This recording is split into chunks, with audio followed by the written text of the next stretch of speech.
Bonjour et bienvenue sur ma chaîne YouTube Survivante et Témoin. Si vous n'êtes pas encore abonné, je vous invite à le faire et à cliquer également sur la cloche de notification afin de recevoir les notifications pour mes prochaines vidéos. Notre fils a été totalement guéri du plexus brachial gauche. Le 7 mai 2020, je donnais naissance à notre deuxième enfant, notre fils qui a aujourd'hui donc 4 ans. Il est né avec 4 kg 370. Oui, 4 kg 370. Oui, donc notre fils est né avec plusieurs challenges, mais je peux dire plusieurs défis.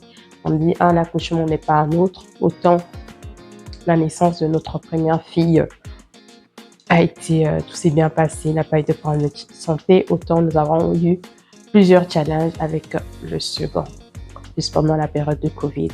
Donc je disais, un des challenges que nous avons eu, c'est qu'il est né avec un plexus brachial gauche.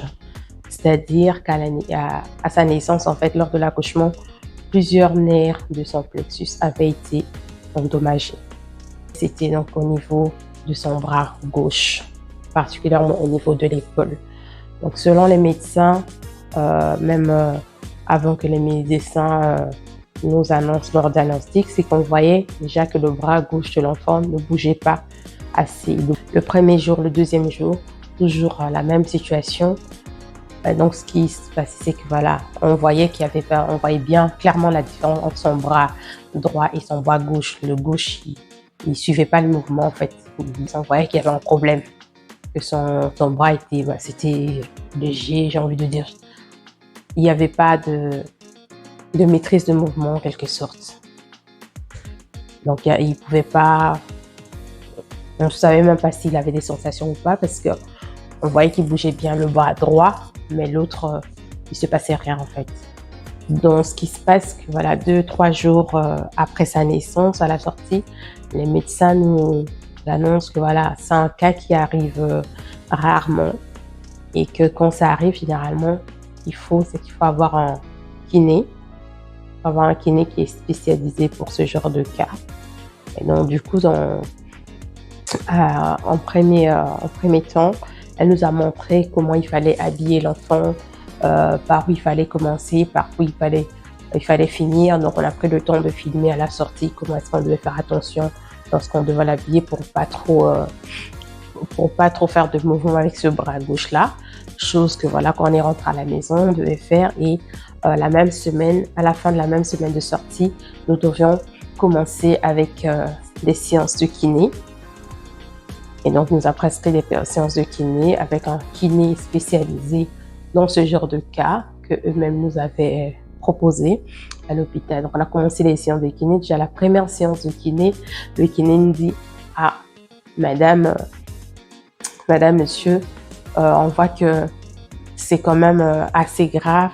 Je ne peux pas vous garantir qu'il va retrouver la mobilité de son bras gauche. Donc, ce qu'on va faire, c'est qu'on va déjà commencer avec les séances de kiné que moi je fais ici. Et après moi, il faudra aller avec chez un kiné plus spécialisé qui va plus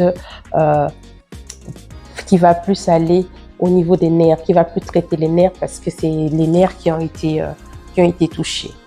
Donc voilà, nous avons écouté ce que ce premier kiné avait à dire. Nous avons poursuivi les séances de kiné et à chaque séance qu'on venait nous répéter la même chose, qu'on ne voyait pas vraiment d'évolution et que voilà, après lui, il fallait envisager le prochain kiné qui lui allait plus s'attarder au niveau des nerfs. Et même quand il allait rentrer à la crèche, à l'école, il fallait informer la crèche afin qu'il continue avec les séances de motricité, etc. Travailler et on ne garantissait pas la mobilité totale de ce bras-là. Nous l'avons écouté, nous avons fait ce que les médecins nous ont dit de faire. Donc, on partait à ces séances de kiné et en parallèle, nous prions. Oui, parce que nous croyons, mon mari et moi, nous croyons à la puissance de la prière et nous croyons que Jésus guérit encore et encore.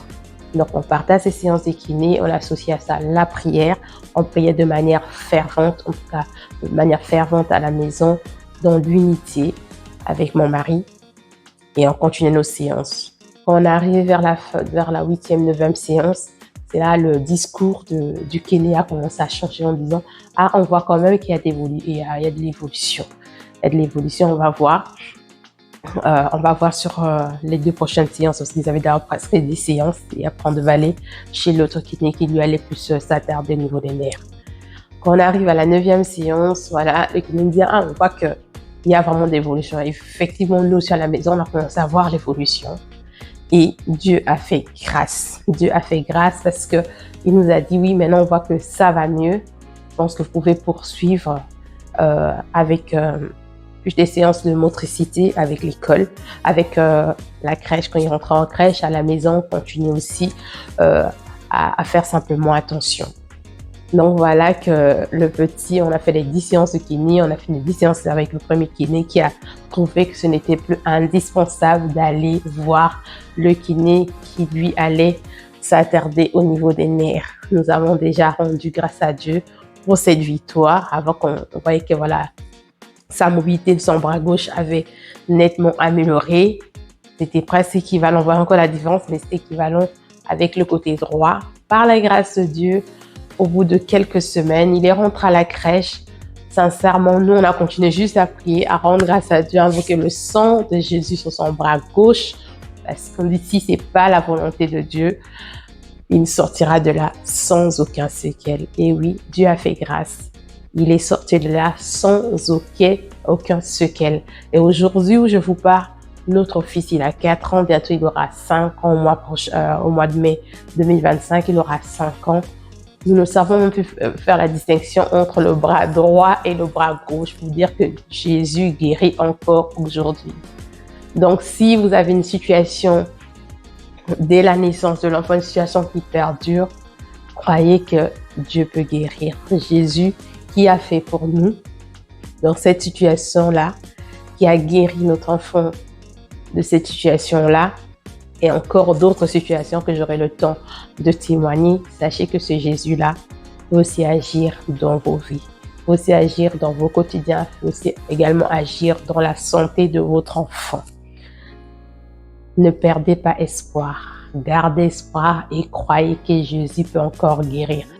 Vous connaissez quelqu'un qui a connu une telle situation, vous connaissez une femme qui est enceinte, qui s'inquiète par rapport à ce qu'on lui a dit, ce qu'on a dit comme diagnostic, une femme qui vient d'accoucher, qui s'inquiète du diagnostic que le médecin a donné, vous pouvez partager cette vidéo à cette famille-là, afin que leur cœur soit également touché, afin de leur donner la foi, afin de leur donner l'espoir et la conviction, la conscience, l'assurance que Dieu va agir dans leur situation.